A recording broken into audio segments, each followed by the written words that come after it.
Hello বন্ধুরা, আজ বানাবো আমের আচার, যেটা 1 বছরের বেশি দিন রেখে খাওয়া যাবে। তার জন্য এখানে আমি 3টে আম নিয়েছি। আমগুলো ভালো করে ধুয়ে মুছে নিয়ে চৌকোভাবে কেটে নিয়েছি।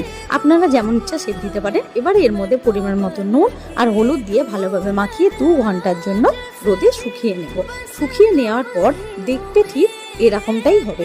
এবারে একটা ফ্রাইং প্যান নিয়ে তার মধ্যে খানিকটা সর্ষের তেল দিয়েছি। এবারে এর মধ্যে 5 ফোড়ন, শুকনো লঙ্কা, তেজপাতা ফোড়ন দিয়ে আমগুলো দিয়ে দেবো। কিছুক্ষণ নাড়াচাড়া করে এর মধ্যে পরিমাণ মতো চিনি দেবো। আপনারা চাইলে গুঁড়ো দিতে পারেন, মিষ্টি যেমন খাবেন সেই অনুসারে। কিছুক্ষণ নাড়াচাড়া করে আমগুলো সিদ্ধ হওয়ার জন্য ঢাকনা দিয়ে দেবো। ঢাকনা খুলে আরও একবার নাড়াচাড়া করে এটাকে আবারও ঢাকনা দিয়ে দেবো। আমগুলো সিদ্ধ হয়ে গেছে। এবার এর মধ্যে একটা ভাজা মশলার গুঁড়ো আমি ফ্লেভারের জন্য দিয়ে দেবো। শুকনো লঙ্কা আর জিরে শুকনো খোলায় আমি ভেজে নিয়েছিলাম। এবারে এটা ঠান্ডা হয়ে গেলে একটা কাঁচের জারের মধ্যে এইটা ঢেলে নেব। ব্যাস তৈরি আমের আচার।